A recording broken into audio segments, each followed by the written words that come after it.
5월 26일 성령 강림 후 제2주 주일예배를 시작하겠습니다. 찬송가 38장 예수 우리 왕이여 찬양하시겠습니다.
전능하사 천지를 만드신 하나님 아버지를 내가 믿사오며 그 외아들 우리 주 예수 그리스도를 믿사오니 이는 성령으로 잉태하사 공정녀 마리아에게 나시고 본디오 빌라도에게 고난을 받으사 십자가에 못 박혀 죽으시고 장사한 지 사흘 만에 죽은 자 가운데서 다시 살아나시며 하늘에 오르사 전능하신 하나님 우편에 앉아 계시다가 저리로서 산 자와 죽은 자를 심판하러 오시리라. 성령을 믿사오며 거룩한 공예와 성도가 서로 교통하는 것과 죄를 사하여 주시는 것과 몸이 다시 사는 것과 영원히 사는 것을 믿사옵나이다. 아멘. 교독문 136번 성령 강림 후 두 번째 교독문을 읽겠습니다. 한 절씩 교독하시겠습니다. 그 후에 내가 내 영을 만민에게 부어주이니 너희 자녀들이 장래일을 말할 것이며 너희 늙은이들은 꿈을 꾸며 너희 젊은이들은 이상을 볼 것이며 그때 내가 또 내 영을 남종과 여종에게 부어줄 것이며 내가 이적을 하늘과 땅에 베풀리니 곧 피와 불과 연기 기둥이라. 여호와의 크고 두려운 날이 이르기 전에 해가 어두워지고 달이 핏빛같이 변하려니와 누구든지 여호와의 이름을 부르는 자는 구원을 얻으리니 이는 나 여호와의 말대로 시온산과 예루살렘에서 피할 자가 있을 것이니요. 다시 읽겠습니다. 남은 자 중에 나 여호와의 부름을 받을 자가 있을 것입니다. 오늘 하나님께서 주신 말씀인 로마서 8장 9절에서 17절입니다. 로마서 8장 9절에서 17절입니다. 한 절씩 교독하시겠습니다. 만일 너희 속에 하나님의 영이 거하시면 너희가 육신에 있지 아니하고 영에 있나니 누구든지 그리스도의 영이 없으면 그리스도의 사람이 아니라. 또 그리스도께서 너희 안에 계시면 몸은 죄로 말미암아 죽은 것이나 영은 의로 말미암아 살아있는 것이니라. 여호와를 죽은 자 가운데서 살리신 이의 영이 너희 안에 거하시면 그리스도 예수를 죽은 자 가운데서 살리신 이가 너희 안에 거하시는 그의 영으로 말미암아 너희 죽을 몸도 살리시리라. 그러므로 형제들아 우리가 빚진 자로다 육신에게 져서 육신대로 살 것이 아니라 너희가 육신대로 살면 반드시 죽을 것이되 영으로서 몸의 행실을 죽이면 살리니 무릇 하나님의 영으로 인도받은 사람은 곧 하나님의 아들이라. 너희는 다시 부르짖는 종의 영을 받지 아니하고 양자 영을 받았으므로 우리가 아빠 아버지라 부르짖느니라. 성령이 친히 우리의 영과 더불어 우리가 하나님의 자녀인 것을 증언하시나니. 같이 읽겠습니다. 자녀이면 또한 상속자 곧 하나님의 상속자요 그리스도와 함께한 상속자니 우리가 그와 함께 영광을 받기 위하여 고난도 함께 받아야 할 것이라. 이 말씀은 살아계신 하나님의 말씀입니다. 아멘. 할렐루야. 이번 한 주도 주님 안에서 함께 하시는 여러분 되시길 바랍니다. 그러니까 이번 주는 감리교에서는 웨슬리 회심주일로 드립니다. 그래서 감리교의 시작인 웨슬리가 올더스게이트 집회에 참여했을 때, 참가했을 때 이 사람이 마틴 루터가 쓴 로마서 주석을 읽고 나서 마음에 감동하신, 지난번에 말씀드린 것처럼 이 성령이 그 사람의 마음을 따뜻하게 했던, 그 사람의 마음을 움직였음을 느끼고 이 사람 회심하였음을 기념한 입니다. 그래서 이것이 저희 감리교 역사에서는 굉장히 중요한 터닝 포인트다라고 생각하시면 되겠습니다. 이번 설교 들으시면서 여러분에게도 성령의 감동하심과 역사하심이 함께 하시기를 바라겠습니다. 그러니까 잘 아시는 것처럼 이 성경, 우리가 성경 한 권이라고 불리는 이 성경에는 66권의 성서로 구성이 되어 있습니다. 이게 이 66권의 성서 중에 어느 성서가 가장 은혜로우십니까? 은혜가 되십니까? 여러분의 주관적 의견을 묻는다면 아마 다양한 게 나올 것입니다. 복음서가 제일 많이 나오는 게 있겠고요. 그 외에 기타 구약이나 신약에 혹은 또 바울 서신이 나오는 분이 매우 많습니다. 그런데 신학자들이나 신학생들이나 혹시 아니면 목회자들에게 꼭 읽어야 되는 목회의 지침이 되는 성서 한 권이 무엇이냐라고 꼽는다면, 물론 이것도 여러 가지가 나올 수 있겠지만 순위권, 이제 중첩되는 순위권을 보자면 오늘 그 로마서를 뽑을 수 있겠습니다. 이 로마서는 알다시피 우리가 사도 바울의 서신입니다. 근데 우리가 이 로마서가 왜 중요할까? 복음서도 있고 예수님의 제자들이 쓴 복음서도 있고 우리가 다른 구약성서도 있는데 왜 로마서가 이렇게 중요할까라고 묻는다면, 이는 사도 바울이 기독교에 차지하는 비중과 관련이 있습니다. 우리가 흔히 말하는 기독교가 물론 예수님께서 오셨을 때부터로 우리가 시작을 잡겠지만, 사실 예수님께서 기독교를 만들기 위해서 오신 분은 아닙니다. 세상을 구하기 위해 오셨고 우리가 그 후로 이어지고 있는 것입니다. 그래서 제자들도 자신들이 새로운 종교를 믿는다라고는 사실 생각하지 않았습니다. 물론 사도 바울도 본인이 새로운 종교를 창조하거나 새로운 전혀 그런 것은 아니지만 유대교와 기독교를 구분짓는 흐름에 기여한 사람이 사도 바울이다라고 할 수가 있습니다. 그는 우리가 잘 아는 것처럼 로마를 복음화시켰고 이방인의 사도로 불렸습니다. 우리가 이 또한 사도 바울에서 매우 주목할 점은 무엇이냐면, 기독교의 핵심 교리, 믿음으로 말미암는 구원, 즉 예수 그리스도의 이름으로, 그 이름을 믿음으로 구원받는 우리가 그 구원의 기초를 닦았습니다. 그래서 이 로마서는 사도 바울이 이야기한 믿음으로 말미암는 구원의 우리가 결정판이다, 그걸 제일 잘 담고 있다라고 생각하시면 되겠습니다. 그래서 이 후대 종교개혁자들인 마틴 루터도 이 로마서를 기반으로 종교개혁을 하면서 이신치부터 굉장히 중요한 거죠.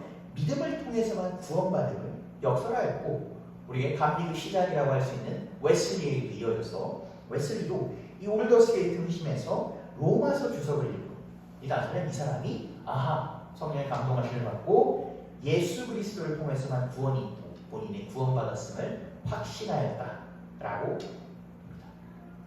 말씀드린 것처럼 오늘은 이제 웨슬리 회심주일입니다. 그리고 이 초대교회부터 이어진 역사를 보게 되면 저번 주부터 해서 쭉 이어지는 주간은 성령강림절입니다. 그러니까 성서일과 해당되는 절기에 무엇을 읽으십시오라고 권해지는 그 성서 목록은 웨슬리가 태어나기 1700여 년 전부터 행해지던 전통이기 때문에 이 웨슬리 회심 주일에 맞추어서 로마서가 성설과 목록에 들어가 있는 것은 큰 우연이자 모든 것을 얘기하시는 하나님의 큰 은혜라고 볼 수가 있습니다. 이처럼 우리의 삶도 모든 것이 우연이 아닌 하나님의 계획하심 안에 있다는 것을 하나님께서 항상 선이 이끄시고 하나님께서는 여러분에게 항상 좋은 것을 준비하신다는 것을 믿으시는 여러분 되시기를 주님의 이름으로 축복합니다. 본문으로 돌아오면 사도 바울은 그리스도인은 육체로 사는 것이 아니라 영으로 산다라고 이렇게 이야기하고 있습니다. 로마서 8장 9절에서 11절을 읽겠습니다. 만일 너희 속에 하나님의 영이 거하시면 너희가 육신에 있지 않고 영에 있나니 누구든지 그리스도의 영이 없으면 그리스도의 사람이 아니니라. 또 그리스도께서 너희 안에 계시면 몸은 죄로 말미암아 죽은 것이나 영은 의로 말미암아 살아있는 것이니라. 예수를 죽은 자 가운데서 살리신 이 영이 너희 안에 거하시면 그리스도 예수를 죽은 자 가운데서 살리시니가 너희 안에 거하시는 그의 영으로 말미암아 너희 죽을 몸도 살리시리라. 그러니까 기독교에는 이 성경에 근거하여 사람은 영, 혼, 육 이 세 가지로 분열되어 있다라고 설명을 합니다. 이 영혼 육을 보게 되면 이 영은 무엇이냐면 하나님께서 인간을 창조하실 때 하나님께서 인간에게 불어넣으신 숨결입니다. 우리가 인간을 보고 하나님의 형상대로 지음을 받았다라고 하는데 이 하나님의 형상이 하나님께서 인간에게 불어넣으신 그 영을 말하는 것입니다. 그렇기 때문에 우리가 가끔 기도할 때 뭐라고 합니까? 영으로 드리는 기도라고 합니다. 진심으로 우리가 신령과 진정으로 드리는 예배, 이것이 영을 우리에게 말하는 것이며 우리가 기도할 때 뭐라고 합니까? 깨어있으라라고 하는 것이 무엇이냐면 우리의 육신도 당연히 깨어 기도하는 것도 중요하지만 그보다 영이 깨어서 기도하는 것을 의미하는 것입니다. 육은 무엇이냐면 하나님께서 흙으로 지으신 인간의 육체를 의미합니다. 우리가 그 알고 있는 손발 이런 보시면 됩니다. 나머지 혼은 무엇이냐면 영과 육을 잇는 징검다리 역할을 하는 것입니다. 그래서 하나님의 영과 인간의 육신을 이으며 또 인간의 감각적인 우리의 양심 혹은 생각, 우리의 마음을 담당한다라고 보시면 되겠습니다. 사도 바울은 인간은 영혼육으로 이루어졌다라는 것을 명시합니다. 그가 남긴 여러 서신을 보게 되면 인간은 영혼육의 존재다라는 것을 밝힙니다.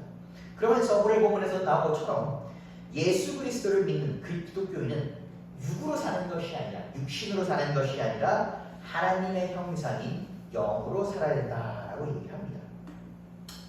인간의 육체는 우리가 아담의 죄 때문에 우리가 언젠가 끝에 이를 육신의 죽음에 이릅니다. 그 육신의 죽음은 죽음이며 하나님과 영원한 단절을 얘기합니다.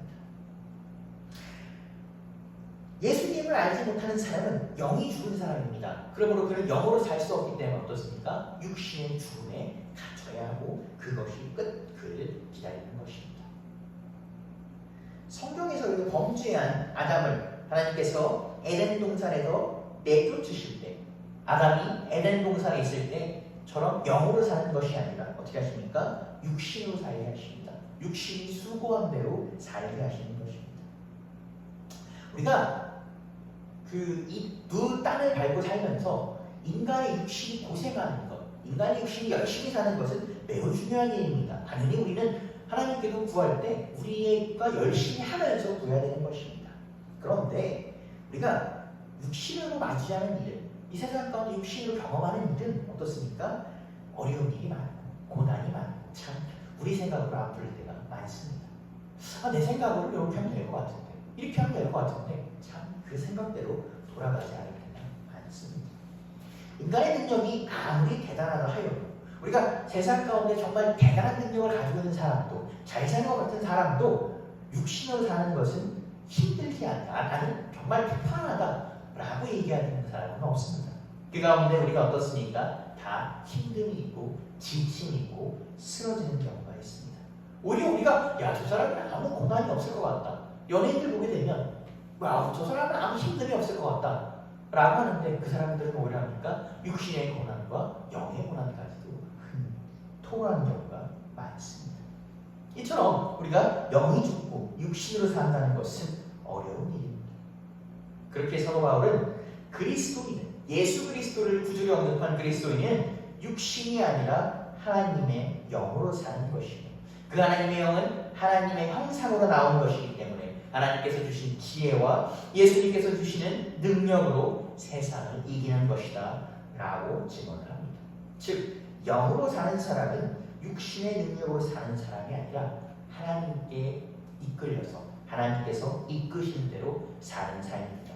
사도 바울은 오늘 11절에 보게 되면 예수 그리스도를 살리신 이 하나님의 영이 여러분에게 거할 시에는 하나님께서 예수 그리스도를 살린 것처럼 어떻게 한다? 여러분을 살리시다. 우리의 죽어있는 영을 살리시고 우리가 힘든 가운데, 고난 가운데, 죽음과 같은 고난 가운데, 고통받고 있는 가운데 우리에게 힘을 불어넣으시리라 라고 말씀하십니다.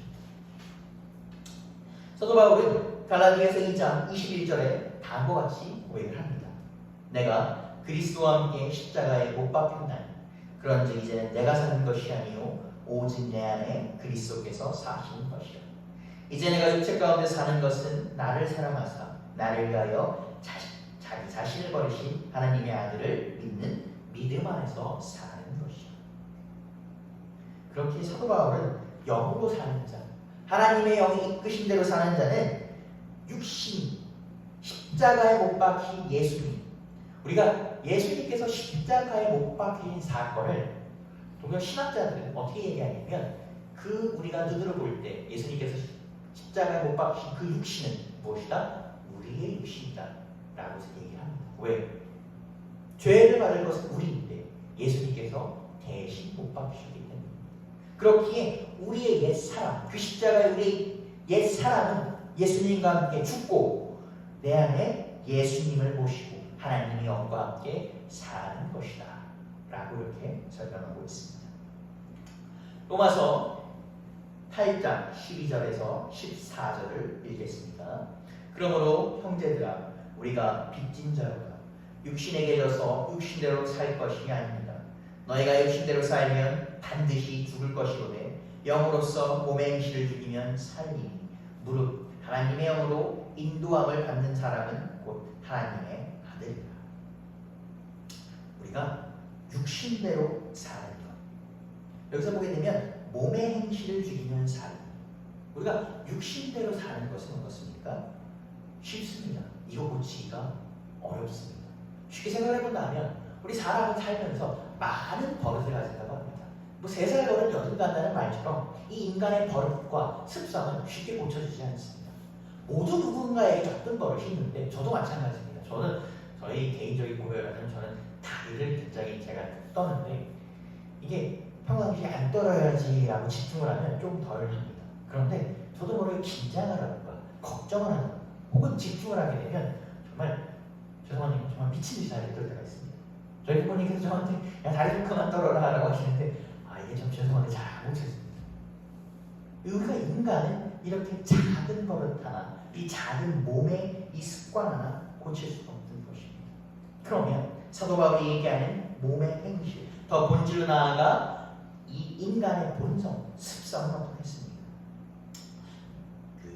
옛날에 그 어르신들이 그런 말씀을 많이 하십니다. 사람이 태어날 때 성품은 잘 안 고쳐집니다. 그거 쉽게 바뀌지 않습니다.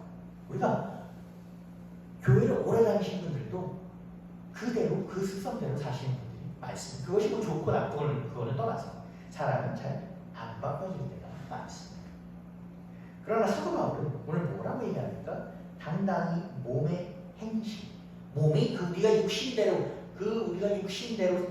사는 것이 아니라 영의 인도를 받은 사람은 우리가 육신이 죽고 육신에게 져서 육신대로 살 것이 아니라 영대로 살 것이다. 즉 하나님의 인도하심을 받는 하나님의 자녀로 산다라고 선포합니다. 아니 육신이 얼마나 육신을 사는 게 어려운 그거 고치는 게 어려운데 육신에게 지는 것이 얼마나 대부분의 인간들이 많이 하는 것인데 사도 바울이 이렇게 자신 있게 선포하고 있습니까? 이 사람이 뭐 대단한 사람이어서 그런 것이 아닙니다. 그는 어떻습니까?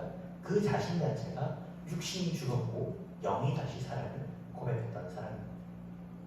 그가 다메섹에서 예수님을 새로 만나기 전에 그는 어떤 사람이었습니까?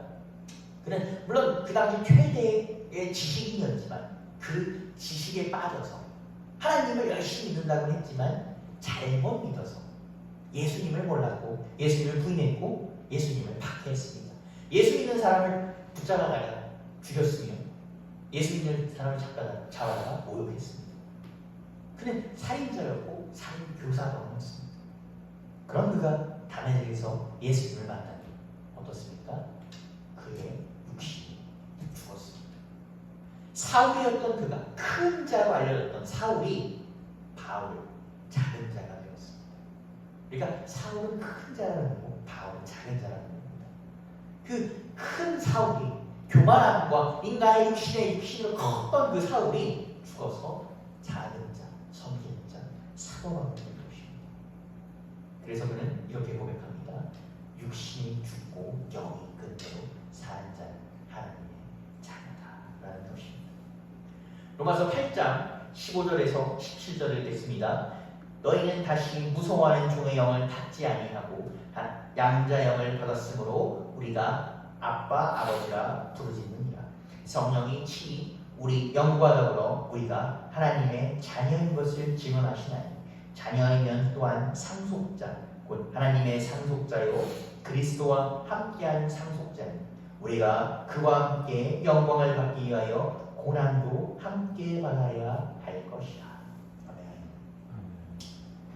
영으로 사는 사람은 앞에 살펴본 것처럼 하나님의 형상대로 하나님의 그 형상대로 깨어서 기도하는 자, 우리의 옛 사람, 우리의 육신을 죽고 우리 안에서 예수 그리스도로 사는 사람을 얘기합니다. 더 나아가서 15절과 17절에서 보게 되면 사도 바울은 하나님의 영으로 사는 사람, 하나님의 자녀는 무엇이다?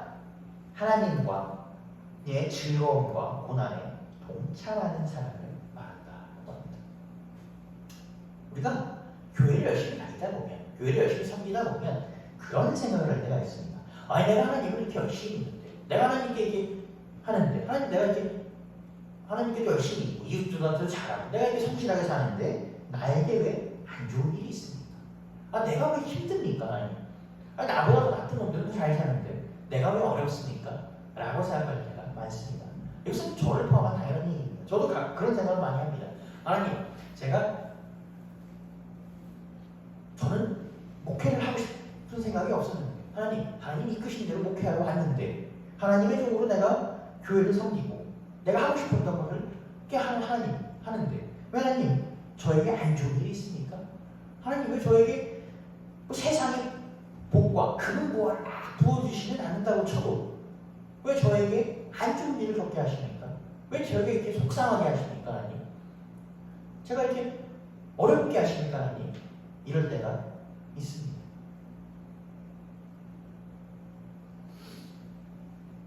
그리고 우리가 그런 여러 가지 생각을 하게 됩니다. 그런데 오늘 그 로마서 8장 15절 17절을 보게 되면 16절에 17절을 보게 되면 사도 바울은 이렇게 이야기합니다. 성령이 하나님의 영과 우리가 더불어 하나님의 자녀인 것을 증언한다. 먼저 우리가 이 하나님을 아버지라고 부르는 것, 그리고 우리가 자녀되는 것, 이 자녀라는 단어에 대해서 살펴보는 것이 있습니다. 우리가 아버지와 이제 아버지, 부모와 자식은 어떻습니까? 가족이라는 공동체입니다. 그러니까 제가 어렸을 때 많이 들은 얘기인데 가족은 무엇이라고 하냐면 운명 공동체라고 한다고 합니다. 이 운명 공동체는 뭡니까? 즐거움과 어려움을 함께 짊어지는 것이라고 합니다. 우리가 즐거운 일이 있으나 나쁜 일이 있으나 우리가 서로 힘을 합쳐서 함께하고 한 식탁에 앉아서 한 입에서 우리가 서로 먹고 마시는 그 공동체를 얘기하는 것입니다. 우리가 보통 이 삶을 살다 보면 좋은 일이 있고 나쁜 일이 있는데 이상하게 좋은 일은 다 다른 사람들한테만 퍼뜨리고 싶습니다. 저는 이제 개인적으로 남한테 이제 막 이렇게 요즘 젊은 사람들은 SNS나 이런 소식 이런 기쁜 일들을 많이 게시하고 그러는데 저는 개인적으로 그걸 그렇게 좋아하지는 않습니다. 그래서 남한테 막 무슨 좋은 일이라고 얘기하는 걸 별로 좋아하지는 않지만 그럼에도 불구하고 좋은 일은 막 마음속에서는 막 퍼뜨리고 싶은 게 사람의 마음입니다. 그런데 이상하게 슬픈 일은 남한테까지 그렇게 막 게시하고 싶지 않습니다. 우리가 인스타그램이나 뭐 요즘 뭐 그런 SNS를 보면 슬픈 소식을 저는 올리는 사람을 많이 못 봤습니다. 그 어려움일수록 슬픔일수록 가깝고 친밀한 관계한테 얘기합니다. 기쁨은 나는 두 배가 된다고 하고 슬픔은 나는 절반이 된다고 하는 것처럼 우리가 어려움을 나누는 공동체, 하나님의 자녀된 우리는 하나님의 주시는 영광을 나누듯이 어떻습니까? 그 고난을 나누는 공동체입니다. 그렇기 때문에 사도 바울은 우리가 하나님의 상속자요, 하나님의 상속자는 영광과 고난을 함께 받는다라고 합니다. 근데 여기서 중요한 것은 우리가 어려움만 있는 것이 아니라 하나님께서 주신 영광도 같이 있다는 것입니다. 우리가 바꿔 생각을 해본다면 그런 얘기를 많이 합니다. 아, 내가 이렇게 열심히 하는데 내가 이렇게 돈 많이 수고하는데 아니 왜 어려움이 있으면 이거밖에 안 되니까 라고 얘기할 때가 많이 있다고 하지만 바꿔 생각을 해본다면 저도 사실 항상 그렇게만 생각하는 사람은 누가 옛날에 그런 얘기를 했더라고요. 너의 수고보다 더 얻은 적은 없느냐 라고 누가 저한테 그런 얘기를 해주더라고요. 근데 저도 생각을 해보니까 항상 열심히 한다고 하고 주변에 성실한다는 얘기를 듣지만 그치, 내가 나의 수고보다 더 얻은 적이 없겠는가? 분명 돌이켜보면 그런 적이 한두 번이 아닐 것 같습니다. 마찬가지로 사도 바울은 우리가 고난을 나누듯이 우리가 하나님께서는 그 하나님의 영으로 하나님의 자녀로 사는 우리에게 예수님처럼 우리가 영광을 보며 그 영광을 나누며 세상 가운데 승리한다라고 오늘 이렇게 본문에서 증언을 하고 있습니다. 오늘 이렇게 본문을 돌아보면서 웨슬리 피신주의를 맞이하여 한번 사도 바울과 웨슬리라는 인물에 대해서 서로와 같이 한번 나눠보고자 합니다. 이 사도 바울과 존 웨슬리는 몇 가지 공통점이 있는 사람입니다. 첫 번째 이 두 분은 다 당대에 매우 학식이 높은, 명망이 높은 집안에 사십니다. 사도 바울은 본인이 바리새인 중에 바리새인이요 라고 할 만큼의 존 웨슬리도 영국 귀족이에요. 물론 그 당시 존 웨슬리의 가문은 종교의 귀한 가문이었기 때문에 세상의 부귀영화를 누리는 가문은 아니었지만 지사자비를 받은 귀족 가문입니다. 그 두 분은 다 어떻습니까? 당대를 대표하는 지식인입니다. 사도 바울이 말할 것도 없고 그 당시를 대표하는 지식인이고 존 웨슬리도 20대 중반의 나이에 옥스퍼드에서 교수를 할 정도로 우리가 지식인이었습니다.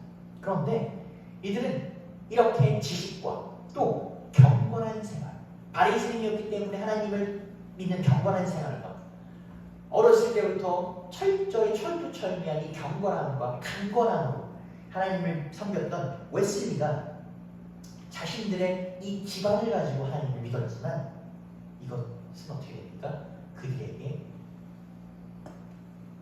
잘못된 믿음, 좀 더 순하자면 그들이 넘어지는 믿음을 가져오게 됩니다. 그런데 이들이 이 넘어지는 믿음을 통해서 예수님을 만나고 회개하여서 회심을 하였으며 예수 그리스도를 고백하는 복음의 사도들입니다. 웨슬리의 올더스 게이트 회심을 살펴보게 되면 그는 자신 있게 나선 그 조지아 선교, 미국 조지아 선교에서 완전히 실패합니다.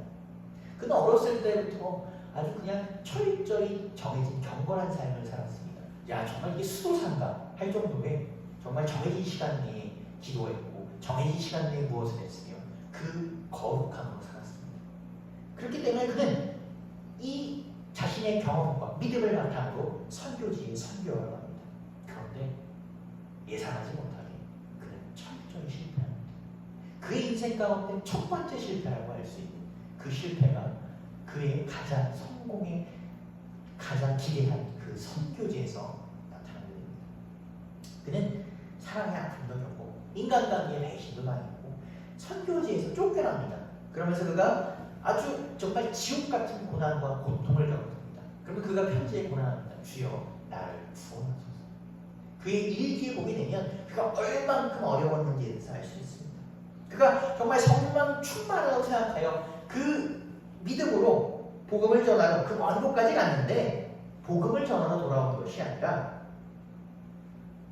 선교지에서 돌아오니 남은 것은 세상에서 넘어지고 육신의 아픔만을 경험한 공허한 텅 빈 영혼의 존 웨슬리 자신만 있었을 뿐입니다.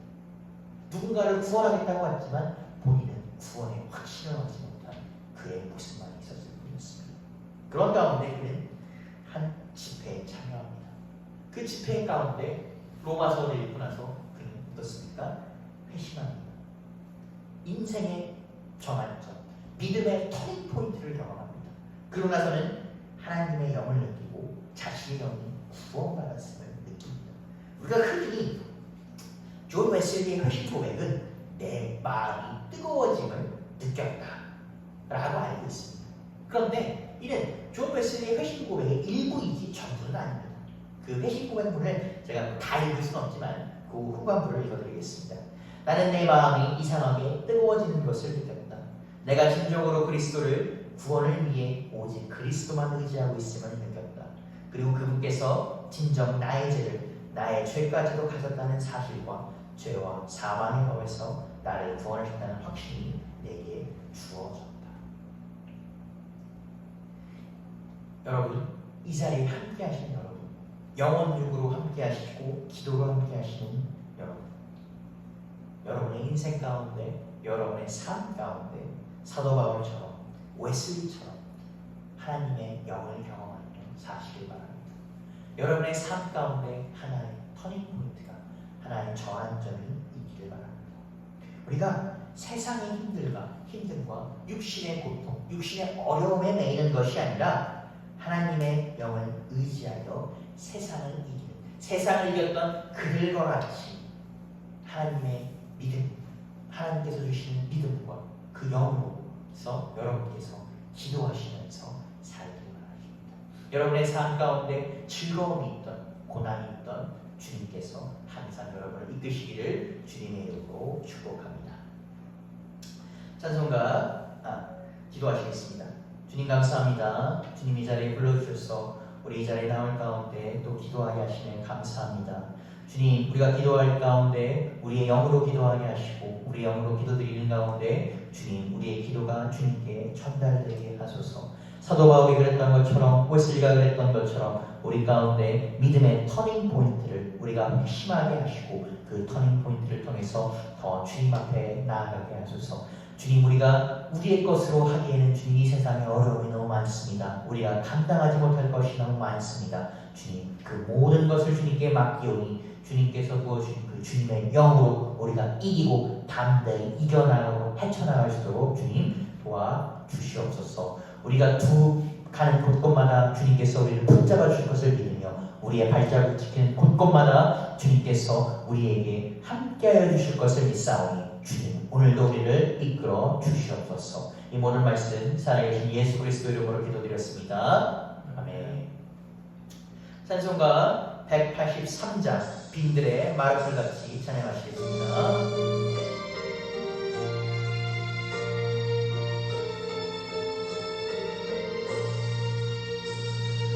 빈들의 마른 불같이 시든 나의 영혼, 주님이 약속한 성령 간절히 기다리네.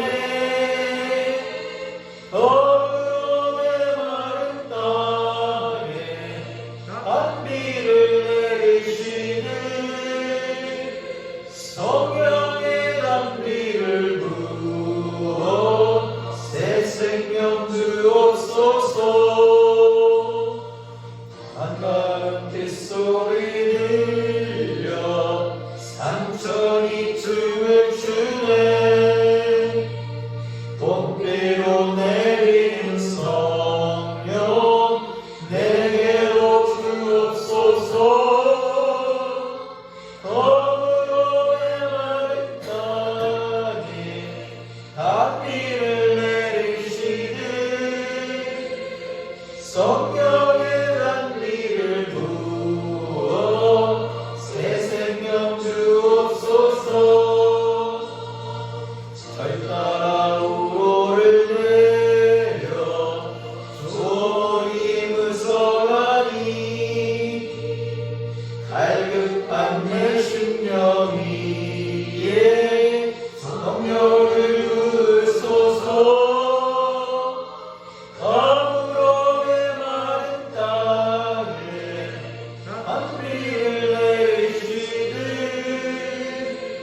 성령의 낭비를 부어 새 생명 주옵소서. 주님, 오늘 우리 기도할 때에 우리에게 성령을 부어줄 것을 우리의 마음에 주님께서 비를 내려주실 걸 기도합니다. 참되신 사랑의 언약 이길 수 있으려면 오늘의 흡족한 은혜 주실 걸 믿습니다. 거물의 마른 땅에 비를 내리시는 성령의 낭비를 부어 새 생명 주옵소서. 아멘. 우리 예물을 기도하겠습니다. 주님 감사합니다. 오늘 주님께 나올 때에 주님 앞에 예물을 드립니다. 주님께 드린 예물이 단지 예물에 그치는 것이 아니라 우리의 마음을 드리게 하시며 우리가 드린 모든 것이 주님께 나음을 주님 우리 기억하게 하옵소서. 이번 한 주도 항상 주님 붙잡고 살아가게 하시며 이번 한 주도 기도하게 하시고 주님 안에서 살 수 있는 우리 될 수 있도록 주님 이끌어 주옵소서. 살아계신 예수 그리스도 이름으로 기도드렸습니다. 아멘. 교회 소식 나눔이 있습니다. 이번 한 주도 예수 그리스도의 승리하시는 여러분 되시기 바랍니다. 저희가 이번 주는 웨슬리 회심주일로 드렸습니다. 그리고 저희 다음 주에는 평신도주일입니다. 그 평신도주일은 이 감리교의 굉장히 좋은 전통으로서 보통 우리가 설교는 목회자만 한다고 생각하는데 감리교에서는 평신도도 이렇게 설교하는 기회를 가집니다. 그래서 이 전통을 살려서 보통 감리교에서는 종종 하시는 교회도 있고 혹은 평신도 주간 예배를 드리기도 합니다. 그래서 저희가 평신도 주간을 맞이하여서 저희 부천 동지방에서는 각 다음 주에 다음 주에 헌금은 저희가 부천 동지방 사회 평신도를 위해서 섬기도록 하겠습니다. 다음 주 헌금은 저희가 동지방 사회 평신도를 위해서 드린다는 것 알고 계시면 되겠습니다. 저희 주기도문으로 주일 예배를 마치겠습니다. 하늘에 계신 우리 아버지여, 이름이 거룩하기를 받으시오며 나라가 임하시오며 뜻이 하늘에서 이룬 것 같이 땅에서도 이루어지이다. 오늘날 우리에게 일용할 양식을 주시옵고 우리가 우리에게 죄 지은 자를 사하여 준 것 같이 우리 죄를 사하여 주시옵시고 우리를 시험에 들게 하지 마시옵고 다만 악에서 구하시옵소서. 나라와 권세와 영광이 아버지께 영원히 있사옵나이다. 아멘. 예배를 마쳤습니다. 이번 한 주도 주님 안에서 승리하시고 함께 하신 여러분 되시기 바랍니다.